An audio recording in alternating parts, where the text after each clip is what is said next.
আল্লাহ তাআলা কিয়ামতের কঠিন ময়দানে যেদিন স্বামী স্ত্রীকে চিনবে না, স্ত্রী স্বামীকে দেখে পালিয়ে যাবে, বন্ধু বন্ধুরে চিনবে না, পীর সাহেব মুরিদরে চিনবে না, মুরিদ পীর সাহেবরে চিনবে না, দলের কর্মী তার নেতারে চিনবে না, নেতা তার কর্মীরে চিনবে না, বন্ধু বন্ধুরে দেখে পালাবে। এই কঠিন মুহূর্তে সূর্যটা মাথার কাছে চলে আসবে, জমিনটা তামার জমিন হবে, আজকের জমিনের মতো নয়। মানুষ ঘর্মাক্ত, ক্লান্ত, শ্রান্ত মাথার মগজগুলো কানের ছিদ্র আর নাকের ছিদ্র দিয়ে বেয়ে বেয়ে পড়বে। বিশ্বনবী ফরমান, কিয়ামতের ওই কঠিন ময়দানে 7 শ্রেণীর ব্যক্তিকে রব্বুল আলামিন তার আরশের নিচে ছায়া দিবেন। তার মধ্যে প্রথম শ্রেণীর ব্যক্তি হলো ইমামুন আদিল, যে ইনসাফের সাথে বিচার করে, যে জাস্টিস সমাজে সার্ভ করে, যে সুশাসন নিশ্চিত করে, ওই ইমামুন আদিল। আদিল শব্দটা বুঝছেন না? ইন্নাল্লাহা ইয়া'মুরু বিল আদল, পাইছেন? আদিল। 7 শ্রেণীর ব্যক্তিকে আল্লাহ তাআলা সুশীতল আরশের নিচে ছায়া দিবেন, যেদিন তার দেয়া ছায়া ছাড়া কোনো ছায়া থাকবে না। এর প্রথম হচ্ছে ইমামুন আদিল, ন্যায়পরায়ণ শাসক। চিল্লায় বলেন সুবহানাল্লাহ। আবার বিশ্বনবী বললেন, ইন্নাল মুকসিতিনা ইনদাল্লাহি আলা মানাবিরা মিন নূর আন ইয়ামিনির রহমান। কিয়ামতের দিন যারা ন্যায় পরায়ণ হিসেবে আল্লাহর সামনে দাঁড়াবে, কিয়ামতের দিন রব্বুল আলামিন তার আরশের ডান দিকে ওই ন্যায় পরায়ণ লোকদের জন্য আরশের ডান দিকে একটা নূরের মিম্বারে তাদেরকে বসার সুযোগ করে দিবে। আল্লাহর আরশের ডান দিকে ন্যায় পরায়ণ লোকদের জন্য আল্লাহ তাআলা নূরের মিম্বার বানাবে। 4টে কেন কথা মনে করেছেন? আল আদাল, জাস্টিস। ইন্নাল্লাহা ইয়া'মুরু বিল আদল। আল্লাহ তাআলা এই আদালতের নির্দেশনা দেন, সুবিচার, সুশাসন। প্রিয় ভাইয়েরা, এটা আমরা বাংলাদেশে চাই কি চাই না? এই যে অরাজকতা, এই যে অন্যায়, এই যে জুলুম, এই যে ইনকনসিস্টেন্সি সমাজের অসঙ্গতির প্রধান কারণ জাস্টিস নাই, সুবিচার নাই, সুশাসন নাই। শেষবারের মতো আওয়াজ করে বলেন তো, আমরা বাংলাদেশে আদল চাই কি চাই না? তাহলে প্রথম নির্দেশনা শেষ। আল্লাহ তাআলা তোমাদেরকে আদলের আদেশ দেন। এরপরে আল্লাহ বললেন, আমি তোমাদেরকে ইহসানের আদেশ দেই। ইন্নাল্লাহা ইয়া'মুরু বিল আদলি ওয়াল ইহসান। আমি তোমাদেরকে যেমনি আদলের নির্দেশনা দেই, তেমনি ভাবে তোমাদেরকে ইহসানের নির্দেশনা দেই। ইহসান, আওয়াজ করে সবাই বলেন তো ইহসান। ইহসান মানে কারো প্রতি সফট হার্টেড হওয়া, মহানুভব হওয়া, অনুগ্রহ পরায়ণ হওয়া, অনুগ্রহশীল হওয়া, একে অপরের প্রতি দয়াদ্র হওয়া। একে অপরের প্রতি দয়াদ্র, অনুগ্রহশীল হওয়া ছাড়া মানবিক সমাজ কশিনকালেও গঠন করা সম্ভব না। প্রিয় ভাইয়েরা, সুন্দর আচরণ দিয়ে, ইহসান দিয়ে যা জয় করা যায়, নরম আচরণ দিয়ে যেটা অর্জন করা যায়, কঠোরতা দিয়ে সেটা পারা যায় না। বিষ্ণু ঈসা ইসলাম ইহসান দিয়ে, কোমল আচরণ দিয়ে, তার অনুগ্রহ দিয়ে তিনি অনেক কাফিরের হৃদয়কে জয় করে ফেলেছেন। সাইয়েদনা সুমামা ইবনে উসাল রাদিয়াল্লাহু তাআলা আনহুর কথা মনে পড়ে যায়। তিনি ছিলেন ইয়ামামার বাদশা। মদিনাতে বিশ্বনবীকে হত্যা করার নিয়তে এসেছিলেন। গোপনে গোপনে বিশ্বনবীকে হত্যা করে আবার ইয়ামামাতে তিনি ফিরে যাবেন। কিন্তু কি অবাক করা কাণ্ড, হত্যা করতে পারে নাই, সাহাবাদের হাতে তিনি ধরা পড়ে গেলেন। সাইয়েদনা সুমামা ইবনে উসাল রাদিয়াল্লাহু তাআলা আনহু হত্যার নিয়তে আসলেন, কিন্তু হত্যা করতে পারলেন না। সাহাবারা ওনাকে ধরে ফেললেন, ধরে মসজিদে নববীর পিলারের মধ্যে বেঁধে রাখলেন। সুমামা ইবনে উসাল, সিরাত থেকে শুনে, সিরাত থেকে শোনাচ্ছি, রাদিয়াল্লাহু তাআলা আনহু ইয়ামামার অধিপতি ছিলেন। বিশ্বনবীকে হত্যার জন্য আসছেন, ধরা পড়ে গেছেন, এখন মসজিদে নববীতে বেঁধে রাখছে, তার মানে বন্দী। এখন স্ট্যাটাস কি? বন্দী, ক্যাপ্টিভ। তো বিষ্ণু ঈসা ইসলাম সাহাবাদেরকে বললেন, তার খোঁজ খবর নিও, সুমামা ইবনে উসালের খোঁজ খবর নিও। সাহাবার বলেন, ইয়া রাসূলুল্লাহ, আপনাকে হত্যা করতে এসেছে, তার তো কঠিন ক্যাপিটাল পানিশমেন্ট হওয়া দরকার, কঠিন শাস্তি হওয়া দরকার। বিশ্বনবী বললেন, না, আমি যেটা জানি তোমরা সেটা জানো না, তোমরা সুমামার সাথে ভালো আচরণ করো। বিশ্বনবী সুমামার কাছে গেলেন। প্রথম দিন যে তিনি কালেমার দাওয়াত দিলেন, ইমানের দাওয়াত দিলেন, ইসলামের দাওয়াত দিলেন, রিসালাতের দাওয়াত দিলেন, আখিরাতের দাওয়াত দিলেন। পরের দিন যে বিশ্বনবী সালাতের দাওয়াত দিলেন, যাকাতের দাওয়াত দিলেন, ইসলাম কি, কিভাবে, কেমন করে পালন করতে হয় চমৎকার আর্টিকুলেট করতে শুরু করলেন। তন্ময় হয়ে সুমামা ইবনে উসাল রাদিয়াল্লাহু তাআলা আনহু বিশ্বনবীর কথাগুলো শুনতে আরম্ভ করলো। একদিন নয়, 2 দিন নয়, টানা 3 দিন বিশ্বনবী সুমামার কাছে ইসলামকে প্রেজেন্ট করেছেন, উপস্থাপন করেছেন। আওয়াজ করে বলেন, কয় দিন? 3 দিন। 3 দিন মসজিদে নববীতে বাধা। আর সাহাবীদেরকে বললেন, তার খোঁজ খবর নিও, তোমরা যে রুটি বানাও এর মধ্যে সবচেয়ে ভালো আটার রুটিটা তারে দিও, সবচেয়ে রিফাইন্ড খেজুর, যেটা পিওর খেজুর, এটা তারে দিও। আর বিশ্বনবী নিজের উট থেকে দুধ দহন করে ওনার বাড়ির এক কর্মচারীকে বলেছেন, দুধ দহন করে সুমামার জন্য নিয়ে যেও। সুবহানাল্লাহ পড়বেন না? সবাই তো অবাক, ইয়ামামা থেকে আসছে নবীকে হত্যা করতে, বিশ্বনবী দেখে তারে জামাই আদর করে। একদিন নয়, 2 দিন নয়, টানা 3 দিন বিশ্বনবী এভাবে সুমামার কাছে যেয়ে ইসলামকে প্রেজেন্ট করতে আরম্ভ করলেন, ইসলামকে উপস্থাপন করতে শুরু করলেন। আর তাকে চমৎকার এন্টারটেইনমেন্ট, আপ্যায়ন দিতে আরম্ভ করলেন। টানা 3 দিন যখন ইসলামের দ্য বিউটিজ অফ ইসলাম, ইসলামের সুমহান বাণী, সৌন্দর্য তার কাছে উপস্থাপন শেষ, তাকে আপ্যায়ন শেষ, বিশ্বনবী বললেন সাহাবাদেরকে, যাও এবার সুমামার হাতের পায়ের রশি দুটো খুলে দাও।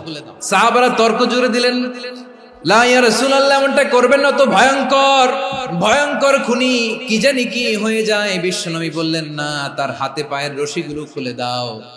সাহাবারা বিশ্বনবীর কথা মতো তার হাতে পায়ের রশিগুলো খুলে দিল। সুমামা মুহূর্তের মধ্যে মসজিদে নববী থেকে বের হয়, ইয়ামামায় ফিরে না যে মসজিদে নববীর পাশে একটা খেজুর বাগান ছিল, সেখানে চলে গেলেন। সেখানে একটা ছোট্ট কুয়া ছিল, কুয়ার পানি দিয়ে তিনি গোসল করলেন। সুবহানাল্লাহ পড়েন। কুয়ার পানি দিয়ে গোসল করে মসজিদে নববীর সামনে এসে বিশ্বনবী এবং সাহাবাদের সামনে দাঁড়িয়ে সাব্বাবা উঁচু করে বললেন, আশহাদু আল্লা ইলাহা ইল্লাল্লাহ ওয়া আশহাদু আন্না মুহাম্মাদান আবদুহু ওয়া রাসূলুহু। আমি সাক্ষ্য দিচ্ছি আল্লাহ ছাড়া কোনো ইলাহ নাই, আর মুহাম্মদ আল্লাহ তাআলার প্রেরিত বান্দা এবং রাসূল। প্রিয় ভাইয়েরা, ইহসান দিয়ে যা জয় করা যায়, কঠোরতা দিয়ে সেটা কঠিনকালেও জয় করা যায় না। আওয়াজ করে বলেন, ঠিক কি না? এবার সুমামা দাঁড়িয়ে বলে, ওগো নবী, আমি তো কালিমা পড়ে মুসলমান হয়ে গেলাম, এবার শোনেন, এই মুহূর্তের আগে আপনার চেহারার চাইতে নিকৃষ্ট কোনো চেহারা আমার কাছে ছিল না, কিন্তু শাহাদা পাঠ করার পরে আপনার চেহারার চাইতে উত্তম শ্রেষ্ঠ কোনো চেহারা আমার কাছে আর নাই। ও নবী, আজকের দিনের আগে ইসলাম ধর্মের চেয়ে নিকৃষ্ট, অপছন্দনীয় কোনো ধর্ম আমার কাছে ছিল না, কিন্তু এই মুহূর্ত থেকে ইসলামের চেয়ে সেরা, শ্রেষ্ঠ, পছন্দনীয় কোনো ধর্ম আমার কাছে নাই।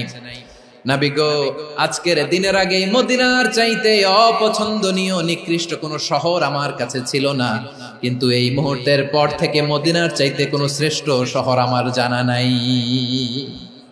সে ছিল গমের বড় ডিলার, গম বেচতো। কি বেচতো? তার গম কিনে মক্কার লোকেরা রুটি খাইতো। সে ঘোষণা দিল, আজকে থেকে মক্কাবাসীদের জন্য সব গম আমি হারাম করে দিলাম, মক্কাবাসী এখন না খেয়ে মরে। সুবহানাল্লাহ পড়বেন না?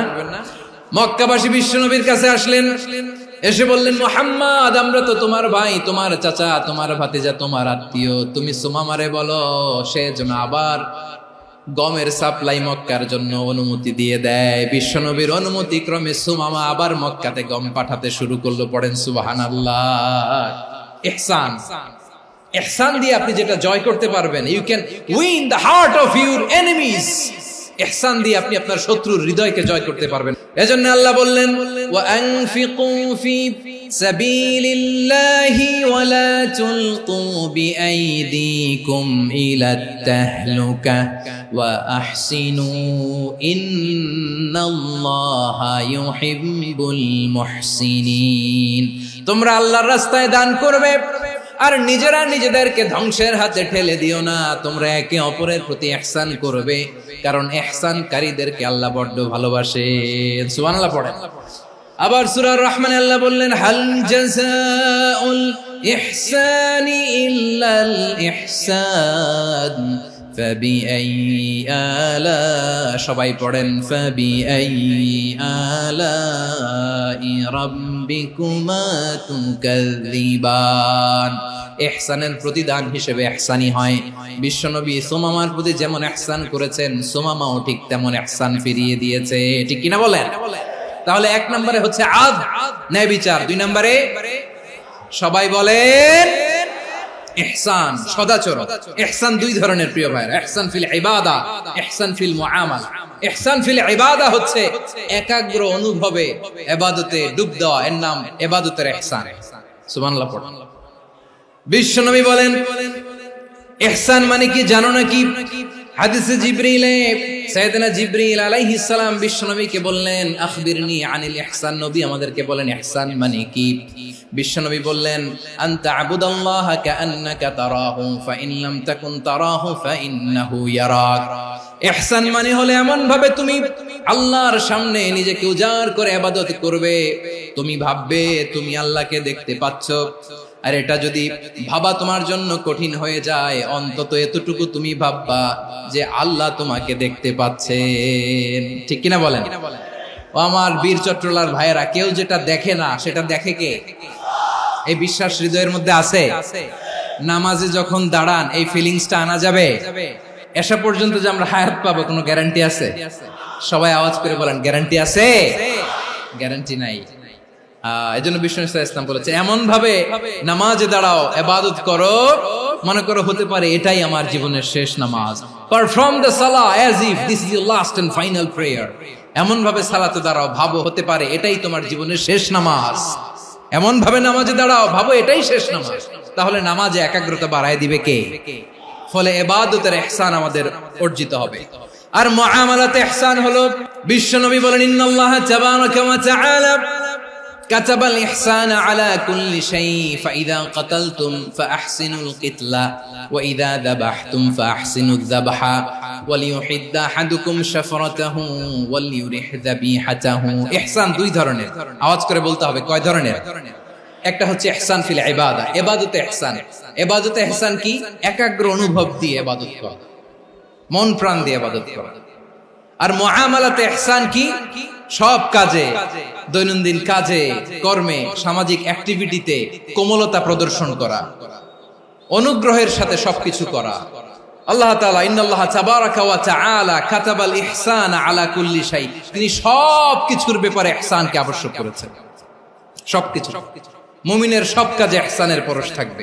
ওয়া ইযা কাতালতুম ফাহসিনুল কিতলা, বিষ্ণুই বলেন তুমি যখন কাউকে হত্যা করো ইহসানের সাথে করো। সুবহানাল্লাহ পড়বেন না? যখন হত্যা করো তখনও ইহসানের সাথে। আচ্ছা হত্যা করবো আবার ইহসান আসবে করতে করে তো মেরেই ফেলবো আমি। আল্লাহ, ও ভাই একজন খুন করেছে, খুনি, রাষ্ট্রীয় আইনে তার শাস্তি হয়েছে ডেথ পেনাল্টি, মৃত্যুদণ্ড।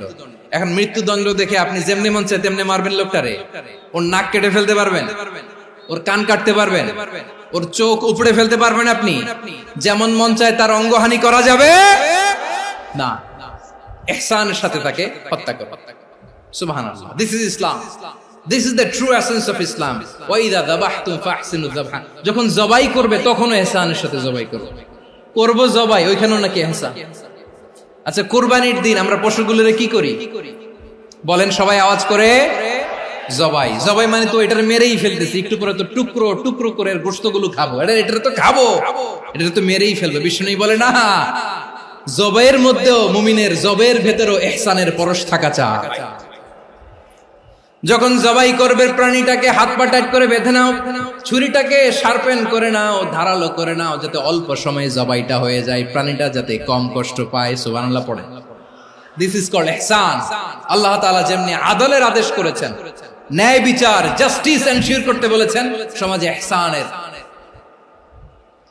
ব্যবহার, ইহসানের অনুশীলন তিনি করতে বলেছেন। এজন্য মুমিনের প্রতিটি কাজে, আমার চট্টগ্রামের ভাইয়েরা আমার দিকে তাকান, খেয়াল করে শুনুন, মুমিন জীবনের প্রতিটি কাজে ইহসানের পরশ থাকা চাই। আমরা যেন আমাদের পরিবারের প্রতি ইহসান করি, আমরা যেন আমাদের কর্মচারীদের প্রতি ইহসান করি, আমরা যেন আমাদের কলিগদের প্রতি ইহসান করি, আমরা যেন আমাদের ভাইদের প্রতি ইহসান করি। মুমিন জীবনের প্রতি কাজে ইহসানের পরশ থাকার দরকার আছে না নাই? কথা বুঝতে পেরেছেন? তাহলে আল্লাহ তাআলার তিনটা আদেশ ছিল, কয়টা গেল? প্রথমে কি ছিল? আদল। 2 নম্বরে, 3 নম্বরে রব্বুল আলামিন বললেন ওয়া ইতাইদিল কুরবা, নিকটাত্মীয়দেরকে দান করো। নিকট আত্মীয়দেরকে দাও, যারা তোমাদের ব্লাড কানেকশনের আত্মীয় তাদেরকে তোমরা দাও। এখানে জেনারেলি বললেন দাও, কি দিব সেটা তিনি এখানে বলেন নাই, সেটা তিনি সূরাতুল ইসরার মধ্যে বলেছেন। আল্লাহ বলেন ওয়া আতিযাল কুরবা হাক্কাহ, নিকট আত্মীয়দেরকে তাদের অধিকার, তাদের প্রাপ্য তোমরা বুঝিয়ে দাও। দেখেন, একটা শান্তির সমাজ, একটা সমৃদ্ধ সমাজ, একটা মানবিক সমাজ গঠনের জন্য আল্লাহ তাআলা বেশি না, মাত্র 3টা অর্ডার, 3টা ভার্ডিক্ট তিনি জারি করেছেন। 1 নাম্বার সুশাসন, ন্যায় বিচার। 2 নাম্বার ইহসান। 3 নাম্বার নিকটাত্মীয়, যারা কাছের, তোমার ভেরি ক্লোজ রিলেশনশিপে আছে, তাদেরকে দাও। দাও, দিলে বাড়িয়ে দেয় কে? অনেকে দিতে চায় না, কৃপণতা করে। দিলে বাড়ায় দেয় কে? ও মিয়া, মদিনার মধ্যে সবচাইতে গরিব সাহাবী ছিল বেলাল রাদিয়াল্লাহু তাআলা আনহু। ওনার এন্টায়ার অ্যাসেট, সম্পদের পরিমাণ কতদূর জানেন? একটা লুঙ্গি। বেলাল রাদিয়াল্লাহু তাআলা আনহু, ওনার টোটাল ওয়েলথের এস্টিমেশন হচ্ছে মাত্র একটা লুঙ্গি। একটা লুঙ্গি, টোটাল ওয়েলথ এস্টিমেশন, টোটাল সম্পদের পরিমাণ বেলাল রাদিয়াল্লাহু তাআলা আনহুর কি ছিল? ওই বেলাল রাদিয়াল্লাহু তাআলা আনহুকে বিষ্ণু ইসলাম বলেছেন আনফিক ইয়া বেলাল, ও বেলাল তুমিও দাও। ওয়ালা তাখশা মিন যিল আরশি ইখলালা, আরশের অধিপতির তো কোনো ঘাটতি নাই, তুমি দিলে ওই আল্লাহ তোমারে বাড়ায় দিবে। এজন্য আমার প্রিয় ভাইয়েরা, দিলে কমে না, দিলে বাড়ে। অনেকে ধরে রাখে, নতুন কিছু নিতে পারে না, হাত দিয়ে যেটা ধরে রেখেছেন এটা দিয়ে দেন, বড় একটা ধরার সুযোগ পাবেন। জোরে বলেন ঠিক কিনা? রব্বুল আলামিন বললেন 3 নাম্বার আদেশ হলো তোমাদের প্রতি সমাজটারে কেমন করে মানবিক সমাজ, সুন্দর সমাজ গড়বা।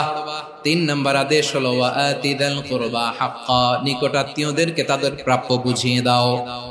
এই নিকটাত্মীয়দেরকে তাদের অধিকার বুঝিয়ে দেওয়া, প্রাপ্য বুঝিয়ে দেওয়াতে আমাদের গাফলতি আছে না নাই? অনেকে দেখবেন অনেক আল্লাহওয়ালা, তাহাজ্জুদ গুজার, সেজদা দিতে দিতে কপালে কালো দাগ ফেলে দিছে, সে তার বোনের হকটা আদায় করে নাই, আছে না নাই? অনেক বড় হাজী সাহেব, বিশাল লম্বা দাড়ি, ছেলেরে সব দিয়ে দিছে, মেয়েরে কিছু দেয় নাই, মেয়ের হক আদায় করে নাই, আছে না নাই? এই হাজী সাহেবেরা, এই আল্লাহওয়ালারা কিয়ামতের ময়দানে আটকে যাবে। আপনি অন্যের অধিকার নষ্ট করেছেন, তাদের রাইটস কে ভায়োলেট করেছেন।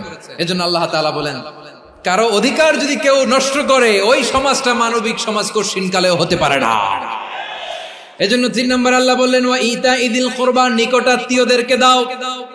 কি দিবা? তাদের অধিকার দিয়ে দাও। বোনের অধিকার বুঝিয়ে দাও, মেয়ের অধিকার বুঝিয়ে দাও, ফুফুর অধিকার বুঝিয়ে দাও। দেখবেন অনেক মায়েরা ছেলের পাতে মুরগির রান দেয়, মেয়ের পাতে দেয় মুরগির ঠ্যাং। তো মেয়ের কি মুরগির রান খেতে মনে চায় না? মনে চায় না? এমনটা করা যাবে না। নিকটাত্মীয়দেরকে অধিকার দিয়ে দাও, নিকটাত্মীয়ের সাথে সুসম্পর্ক রাখো। আদেশটা কার? এজন্য প্রিয় ভাইয়েরা, জীবনে যদি বারাকা অর্জন করতে চান, নিকটাত্মীয়দের সাথে সুসম্পর্ক রাখতে হবে, তাদের জন্য উপহার পাঠাতে হবে। বিশ্বনবী বলেন লা ইয়াদখুলুল জান্নাতা কাতে, যে ব্যক্তি আত্মীয়তার সম্পর্ককে ছিন্ন করে দেয়, সে কঠিন কালেও আল্লাহর জান্নাতে ঢুকবে না। আপনি কি এটারে সহজ হাদিস মনে করছেন? এটা সহজ কথা? আপনি ভাবছেন আপনার নামাজ আপনারে বাঁচাতে পারবে, আপনার রোজা বাঁচাতে পারবে, আপনার তাহাজ্জুদ আপনারে বাঁচাতে পারবে? অধিকার নষ্ট করলে কিছুই আপনারে বাঁচাতে পারবে না। এজন্য নিকট আত্মীয়দেরকে দিতে হবে বেশি বেশি। বিশ্বনবী বলেন ইন্না সাদাকাতা আলাল মিসকিনি সাদাকা ওয়া আলা যির রাহিমি ইসনাতান সাদাকাতুন ওয়া সিলা। মিসকিন রে দান করলে শুধু দানের সওয়াব হয়, নিকট আত্মীয়কে দান করলে 2টার সওয়াব হয়, সাদাকার সওয়াব হয়, আবার আত্মীয়তার বন্ধন অটুট রাখার সওয়াব হয়ে যায়। আবার বিশ্বনবী বললেন মান সাররাহু আইয়ুবসাতা লাহু ফি রিজকিহি ওয়া ইনসালাহু ফি আসারিহি ফালইয়াসিল রাহিমা। যে ব্যক্তি তার রিজিকের প্রশস্ততা চায় আর হায়াতে বরকত চায়, সে যেন তার আত্মীয়ের সাথে সুসম্পর্ক রাখে। আমার প্রিয় চট্টলার ভাইয়েরা, আমাদের রিজিক বাড়ুক, এটা আমরা চাই কি চাই না? সবাই চান? হ্যাঁ, আমাদের রিজিকে প্রশস্ততা আসুক, চাই কি চাই না? আমাদের হায়াতে বরকত আসুক, আমরা চাই কি চাই না? এই দুইটা যদি চান তাহলে নিকটাত্মীয়দের সাথে সুসম্পর্ক রাখবেন। পারবেন? তাহলে সমাজটারে মানবিক সমাজ বানায় দিবে কে? তিনটা আদেশ চলে গেল। 1 নম্বরে কি ছিল? 2 নম্বরে, 3 নম্বরে নিকটাত্মীয়দেরকে দান। আল্লাহ তাআলা তিনটা জিনিসের যেমনি আদেশ করেছেন, অনুরূপ ভাবে তিনটা বিষয় তিনি বারণ করেছেন, নিষেধ করেছেন, ওগুলোর কাছেও যাওয়া যাবে। রাব্বুল আলামিন বলেন, ওয়ায়ানহা আনিল ফাহশাই ওয়াল মুনকারি ওয়াল বাগি। আমি যেমনি তিনটি বিষয়ে আদেশ করলাম, অনুরূপ ভাবে তিনটি বিষয়ে বারণ করলাম, নিষেধ করলাম। আমার 1 নাম্বার নিষেধাজ্ঞা হলো অশ্লীলতার প্রতি। ফাহশা, ওয়ায়ানহা আনিল ফাহশা, আল্লাহ তাআলা অশ্লীলতাকে নিষেধ করেছেন। কোন জিনিসকে? সবাই বলুন, কোন জিনিসকে? যত ধরনের, যত টাইপের, যত ক্যাটাগরির অশ্লীলতা হতে পারে সব অশ্লীলতাকে হারাম করেছেন কে? ফাহশা মানে কি? কথায়, কাজে, আচরণে, কমেন্ট, ফেসবুকের কমেন্টসে যত ধরনের নোংরামো আছে, যত ধরনের অশ্লীলতা আছে, এটাকে আরবিতে বলে ফাহশা। রাব্বুল আলামিন বলেন, কুল ইন্নামা حرم ربي الفواحش ما ظهر منها وما بطن। ও নবী, আপনি বলে দেন, আমার রব প্রকাশ্য, অপ্রকাশ্য, স্পষ্ট কিংবা অস্পষ্ট, দৃশ্যমান কিংবা অদৃশ্যমান সব অশ্লীলতাকে হারাম করেছেন। সব ধরনের অশ্লীলতা হারাম। আল্লাহ তাআলা আমাদেরকে অশ্লীলতা থেকে বাঁচান। এবার বলেন, আমাদের সমাজে অশ্লীলতা আছে না নাই? অশ্লীলতা নানা ভাবে, নানা নামে, নানা মোড়কে আমাদের সমাজে আছে না নাই? সংস্কৃতির নামে, ফ্যাশনের নামে, বিনোদনের নামে, উপন্যাসের নামে, কনসার্টের নামে অশ্লীলতা আছে না নাই? আপনি দেখেছেন কনসার্টগুলোর অবস্থা? আমাদের তরুণ তরুণীরা, আমাদের যুবক যুবতীরা, আমাদের জেনজিরা, কি অবস্থা ওইখানে? কনসার্টের নামে অশ্লীলতা আছে না নাই? ছেলে মেয়ে একে অপরকে জড়ায় ধরতেছে, একে অপরকে চুমু খাচ্ছে, প্রকাশ্যে, দিবালোকে, গণমানুষের সামনে। আল্লাহ তাআলা এই অশ্লীলতা থেকে আমাদেরকে বেঁচে থাকতে বলেছেন। রূপালী জগতের নামে অশ্লীলতা আছে না নাই? এই টার্মটা আপনারা জানেন না? রূপালী জগৎ কি জগৎ? আসলে কি রূপালী জগৎ না অন্ধকার জগৎ? আমার বোনেরা, আপনাদেরকে যে কি বলে তারা বুঝায়, রূপালী জগৎ শুনেই আপনি ভরকে যাবেন না। রূপালী জগতে যে নারী যত বেশি উলঙ্গ, সে নাকি তত বেশি সাহসী। জানেন? বলে এটা একটা সাহসী নারী, খুব সাহসী পদক্ষেপ তার। যত বেশি শরীর থেকে কাপড় নামাতে পারবে, যত বেশি বস্ত্রহীন হয়ে নিজেকে প্রেজেন্ট করতে পারবে, সে নাকি তত বেশি সাহসী। আমার চট্টলার ভাইয়েরা, শয়তানের প্রথমে এজেন্ডা ছিল বনি আদমকে বস্ত্রহীন করা। সে আদম এবং হাওয়া আলাইহিস সালামকে নিষিদ্ধ গাছের ফল খাইয়ে তাদেরকে বস্ত্রহীন করেছে। এই জামিনেও সে আমাদেরকে বস্ত্রহীন করতে চাইবে। এই রূপালী জগতের নামে তারা এটা করে। আমার প্রিয় বোনেরা, আপনি জানেন না আপনার দাম কত? ওরা আপনাদেরকে বিজ্ঞাপনের সস্তা পণ্য বানাতে চায়। ওরা আপনাদেরকে ওদের ভোগের লিপসার টুলস বানাতে চায়। ওরা আপনাদেরকে দিয়ে ওদের খায়েশ পূরণ করতে চায়। এটা আপনাদের জন্য মোটেও ডিগনিটি নয়, এটা আপনাদের জন্য সম্মান নয়। আপনার সম্মান শালীনতায়, আপনার সম্মান হেজাবে, আপনার সম্মান ভদ্রতায়, আপনার সম্মান আপনার ডিসেন্ট পোশাকে। পোশাক বলে দেয় এই নারীটা ভদ্র না অভদ্র। পোশাক বলে দেয় এই মেয়েটা কোন ঘরের মেয়ে। আপনি জানেন না, আপনার সস্তা পণ্য বানায়, ভোগের পণ্য, বিলবোর্ডে আপনাকে উলঙ্গ করে উপস্থাপন করে। এই অশ্লীলতার সাথে ইসলামের কোন সম্পর্ক। এজন্য আল্লাহ বলেন, আমি অশ্লীলতাকে হারাম করেছি। অশ্লীলতাকে হারাম করার প্রথম কারণ হলো এর মাধ্যমে মানবতাকে অপমানিত করা হয়। কারণ মানুষের সম্মান মানুষের পোশাকে। মানুষ যখন পোশাকহীন হয়ে যায়, বস্ত্রহীন হয়ে যায়, তার সম্মান কমে যায়। ঠিক কিনা? অশ্লীলতাকে হারাম করার প্রথম কারণ হচ্ছে মানুষ মানুষকে অপমান করে। একটা নারী, সে তো সম্মানিত, নারী যে কত সম্মানিত নারীর এটা বুঝেই নাই। বিশ্বনবী বলেন আদ-দুনিয়া কুল্লুহা মাতা ওয়া খায়রু মাতা'আদ দুনিয়া আল মারআতুস সালিহা। আমার বোনেরা, 5টা প্যান্ডেলে আপনারা এলইডিতে আমার আলোচনা শুনছেন, আমি জানি। আপনাদের এই গর্ভ যে কত দামি আপনি জানেন না। আপনার পেট থেকেই আসবে আগামী দিনের সালাহুদ্দিন আল আইয়ুবী। আপনার পেট থেকেই আসবে অনাগত দিনের ইমাম মাহদী আল মুনতাযর। আপনার পেট থেকেই আসবে অনাগত দিনের ফয়সাল, ওয়াসিম, মুগ্ধ, আবু সাইদের মতো বীর যোদ্ধা। আমার প্রিয় বোনেরা, আমার প্রিয় বোনেরা, বিশ্বনবীর কথার ওজন খেয়াল করেন। আদ-দুনিয়া কুল্লুহা মাতা ওয়া খায়রু মাতা'আদ দুনিয়া আল মারআতুস সালিহা। দুনিয়ার সবকিছুই অ্যাসেট, এর মধ্যে সবচেয়ে দামি অ্যাসেট নেককার নারী। আপনার গর্ভ যে কত দামি আপনি জানেন না। নিজের সময়টাকে কাজে লাগান, কোরআন পড়েন, সুন্নাহ পড়েন। আপনার অনেক দায়িত্ব ঘরে। You are the MD of your family. একটা family it's a very big institution. পরিবার একটা অনেক বড় প্রতিষ্ঠান। And you are the MD of your institution. আপনি এই পরিবারের MD, managing director of your family. এখানে আপনার কত দায়িত্ব। আপনি ছেলে মেয়েদেরকে তারবিয়া করবেন, আপনি আপনার স্বামীর জন্য ঘরটারে জান্নাতের নীর বানাবেন, আপনার জন্য জান্নাতের ডুপ্লেক্স বাড়ি ওইখানে তৈরি করে রাখবে কে? আপনি যে কত দামি আপনি জানেন না। নারীদেরকে আল্লাহ বানিয়েছেন উচ্চতর করে, নিম্নতর নয়। নারীদেরকে ছোট্ট জিনিস দিলে এটার বড় করে দেয়। নারীদেরকে ভ্রূণ দিলে, শুক্রাণু দিলে নারী এটারে বাচ্চা হিসেবে উপহার দেয়, ঠিক কিনা? বিয়ের মাধ্যমে স্বামী যখন তার শুক্রাণু তার স্ত্রীকে উপহার দেয়, স্ত্রী রিটার্নে কি উপহার দেয়?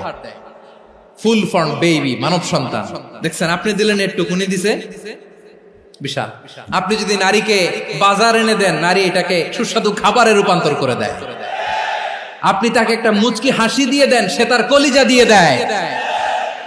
কিন্তু যদি আপনি তার মনে কষ্ট দেন, সে আপনার জীবনকে জাহান্নাম বানায়া দেয়। নারীর মন বুঝতে পারলে নেয়ামত, বুঝতে না পারলে কিয়ামত। আমার প্রিয় বোনেরা, আপনি যে কত দামি আপনি জানেন না। অনেক দামি আপনি। আপনাদেরকে যেন ভোগের সস্তা পণ্য বানাতে না পারে, আপনাদেরকে সচেতন থাকতে হবে। তাহলে কেন আল্লাহ তাআলা এই ফাহশা, অশ্লীলতাকে হারাম করলেন? 1 নাম্বার, এতে হিউম্যান ডিগনিটি কমে। 2 নাম্বার, এতে মানুষের অধিকার নষ্ট হয়।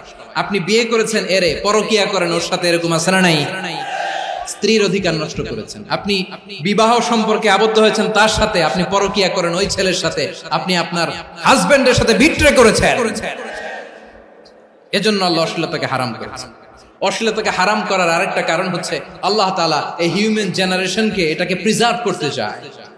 হিফজুন নাসল, এটা মাকাসিদুশ শরিয়ার অনেক গুরুত্বপূর্ণ একটা মাকাসিদ, অনেক গুরুত্বপূর্ণ।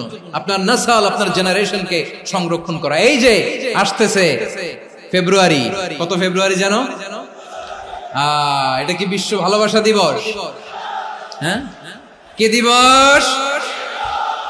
এই বিশ্ব ভালোবাসা দিবসের সাথে মুসলমানদের কোনো সম্পর্ক নাই। আমার প্রিয় ভাইরা, এই যে আপনি অবৈধ সম্পর্কে জড়ালেন, কেন আল্লাহ অশ্লীলতাকে হারাম করেছে দেখেন। বলতেছিলাম যে এটা আপনার নাসল, আপনার জেনারেশন, আপনার লিনিয়েজ, আপনার বংশকে প্রিজার্ভ করা। কে কার বাবা, কে কার মা, বাবা মা জানা, প্রজন্মকে প্রিজার্ভ করা, এটা ইসলাম ওয়াজিব করে দিয়েছে। এই যে অবৈধ সম্পর্কের কারণে, বিশ্ব বেহায়া দিবসের কারণে, এগুলোর আউটকাম, আউটপুট হিসেবে মাঝে মাঝে এই ঢাকা মেডিকেলের ডাস্টবিনে নবজাতকের বাচ্চার কান্নার আওয়াজ শুনতে পাওয়া যায়। চট্টগ্রাম মেডিকেলের ডাস্টবিনে নবজাতকের কান্না শুনতে পাওয়া যায়।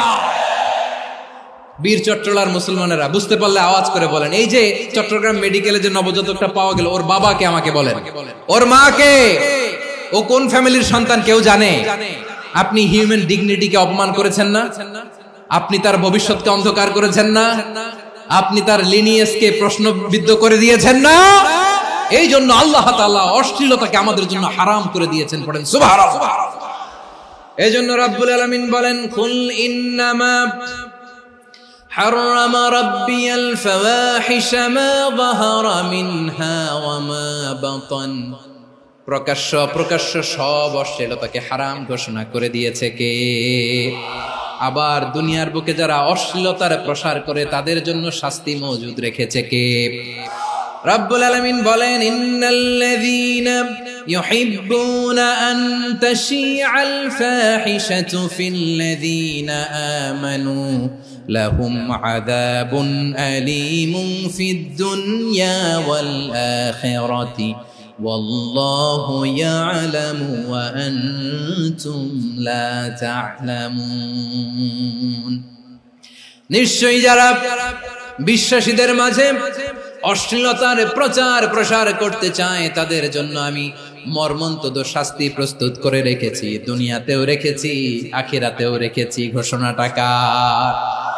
যারা এই নাটকের নামে, সিনেমার নামে, রূপালী জগতের নামে, মুভির নামে, ওটিটি প্ল্যাটফর্মের নামে আমার সমাজে অশ্লীলতা ছড়াতে চায় তাদের জন্য কঠিন মর্মন্তুদ শাস্তি মজুদ রেখে দিয়েছে কে? ও আমার বোনেরা, এখনো আপনি জাগবেন না? এখনো আপনার চিন্তার দুয়ারে এখনো নাড়া পড়ে নাই? ওরা আপনাকে উলঙ্গ বানাতে চায়, ওরা আপনাকে আইটেম গার্ল বানাতে চায়। এজন্য ইসলাম অশ্লীলতাকে হারাম করেছে। হারাম।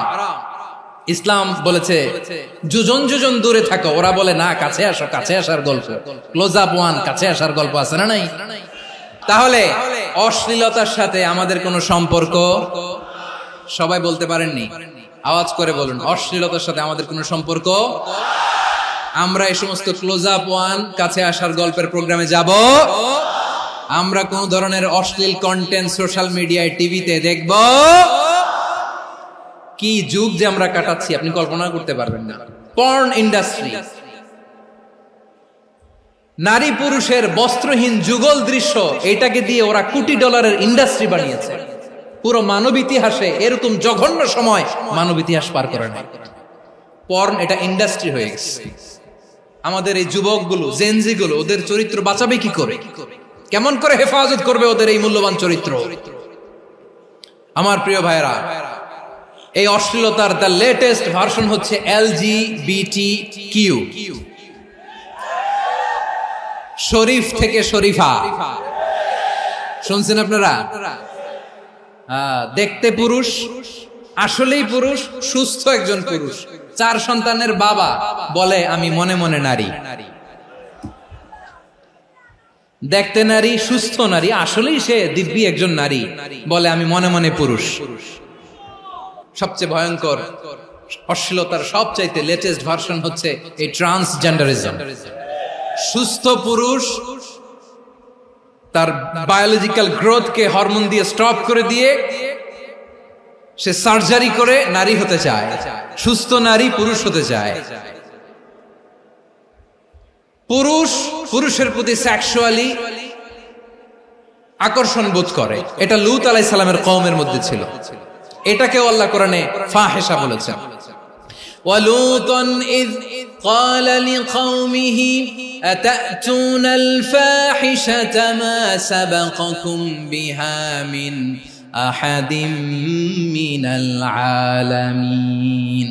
লূত আলাইহিস সালাম বললেন, তোমরা কি এমন এক অশ্লীল কার্যক্রমে ডুব দিলে নাকি যেটা গোটা বিশ্বের কেউ কখনো করে নাই, তোমরাই প্রথম করেছো। পড়েন নাউযুবিল্লাহ।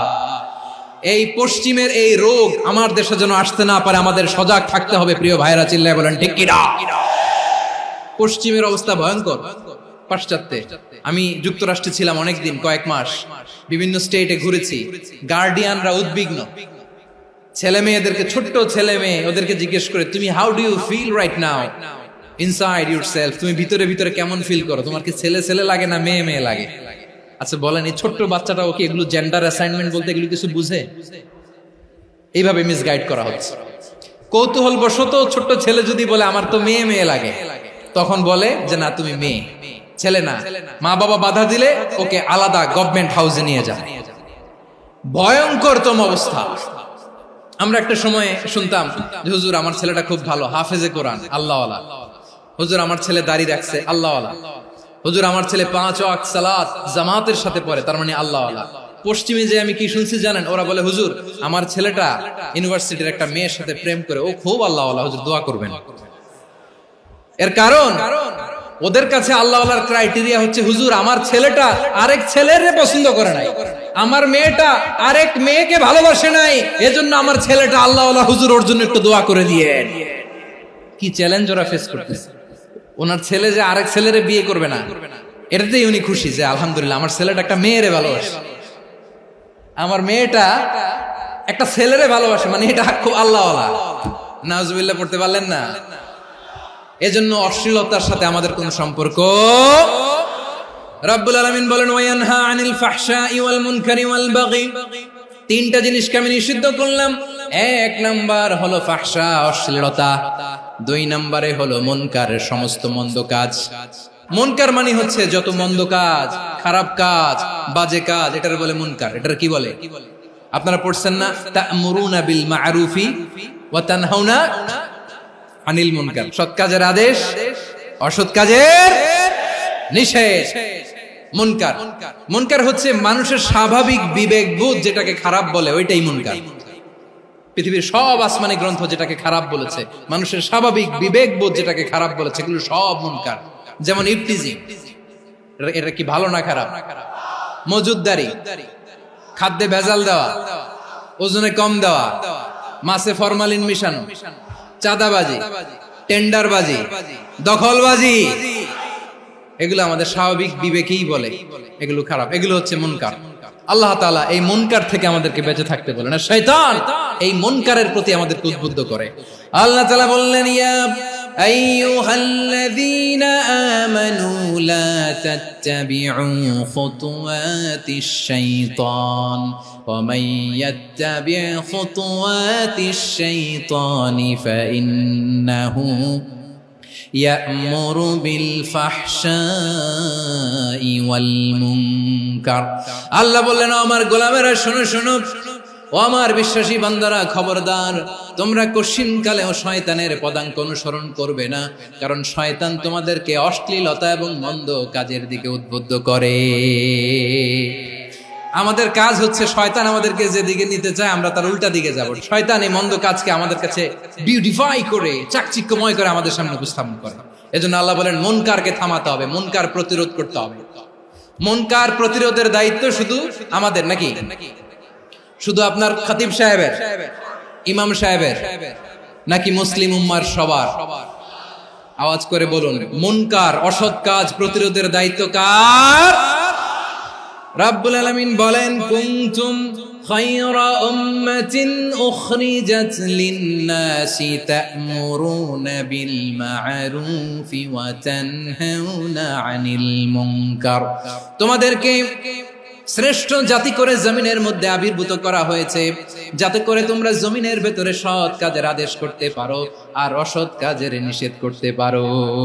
উম্মাহ, কুনতুম খায়রা, তাহলে গোটা উম্মার দায়িত্ব, এটা বুঝতে পারছেন তো?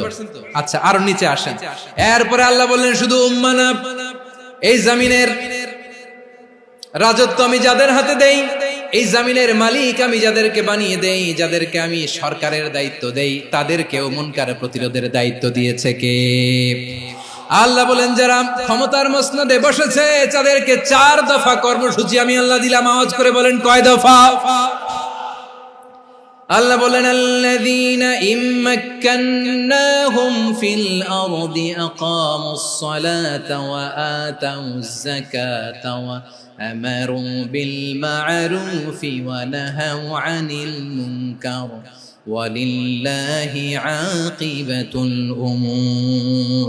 যারা এই জমিনের উত্তরাধিকার হয়েছে তারা 4 দফা কর্মসূচি নিয়ে সামনে আগাবা। সালাত কায়েম করবা, যাকাত আদায় করবা, সৎ কাজের আদেশ দিবা, অসৎ কাজ থেকে মুনকার প্রতিরোধ করবা। আদেশটা কার? আমার প্রিয় চট্টলার ভাইরা, পুরো উম্মার দায়িত্ব মুনকার প্রতিরোধ করা, সরকার প্রধানের দায়িত্ব মুনকার প্রতিরোধ করা। এরপর আল্লাহ বলেন, প্রতিটা ফ্যামিলির যিনি প্রধান সিইও বাবা, প্রত্যেক বাবারও দায়িত্ব এই মুনকার প্রতিরোধ করা। আওয়াজ করে বলেন ঠিক কি না? যেমনটি সাইয়েদনা লুকমান আলাইহিস সালাম ওনার কলিজার টুকরা সন্তানকে আদেশ করেছেন, ইয়া বুনাইয়া আকিমিস সালাতা ওয়া'মুর বিল মা'রুফি ওয়ানহা আনিল মুনকার। পড়েন সুবহানাল্লাহ। বাবা ছেলেকে সবক দিচ্ছে। লোকমান আলাইহিস সালাম ছেলেকে বলতেছে, ওরে আমার কলিজার টুকরা সন্তান, ওরে আমার বাছা, নামাজ কায়েম করবা, সৎ কাজের আদেশ দিবা, আর মুনকার প্রতিরোধ করবা, অসৎ কাজ, সমাজ থেকে খারাপ কাজকে ঝেঁটে বিদায় করে দিবা। তাহলে দেখেন আমি স্টেপ বাই স্টেপ নামলাম। পুরা উম্মার দায়িত্ব, জমিনের উত্তরাধিকারী আল্লাহ যাদেরকে বানিয়েছেন সরকার, তাদের দায়িত্ব, প্রতিটি ফ্যামিলির প্রধানের দায়িত্ব, এরপরে বিশ্বনবী বলেন সচেতন প্রতিটি মুসলিমের দায়িত্ব সমাজ থেকে মুনকারকে উৎখাত করা। বিশ্বনবী বলেছেন, মান রাআ মিনকুম মুনকারান ফালিয়ুগাইয়িরহু বিয়াদিহি ফাইন লাম ইয়াস্তাতি ফাবিলিসানিহি ওয়া ইন লাম ইয়াস্তাতি ফাবিকলবিহি ওয়া যালিকা আযআফুল ঈমান। সমাজে যে মুনকার দেখবে, খারাপ কাজ দেখবে, সে যেন হাত দিয়ে সেটাকে থামায়। আমার প্রিয় ভাইরা, না থামালে আমরাই ডুববো শেষমেশ। আমাদের বাঁচার জন্য হইলেও থামাইতে হবে। রব্বুল আলামিন বলেন, ওয়াত্তাকু ফিতনাতাল লা তুসিবান্নাল্লাযীনা যালামু মিনকুম খাসসা। ও আমার গোলামেরা, ওই আযাবকে ভয় করো যে আযাব যখন আমি জমিনের বুকে পাঠাই শুধু জালেমদেরকেই মারি না, আলেমদেরকেও মারি। আযাব যখন আসে তখন শুধু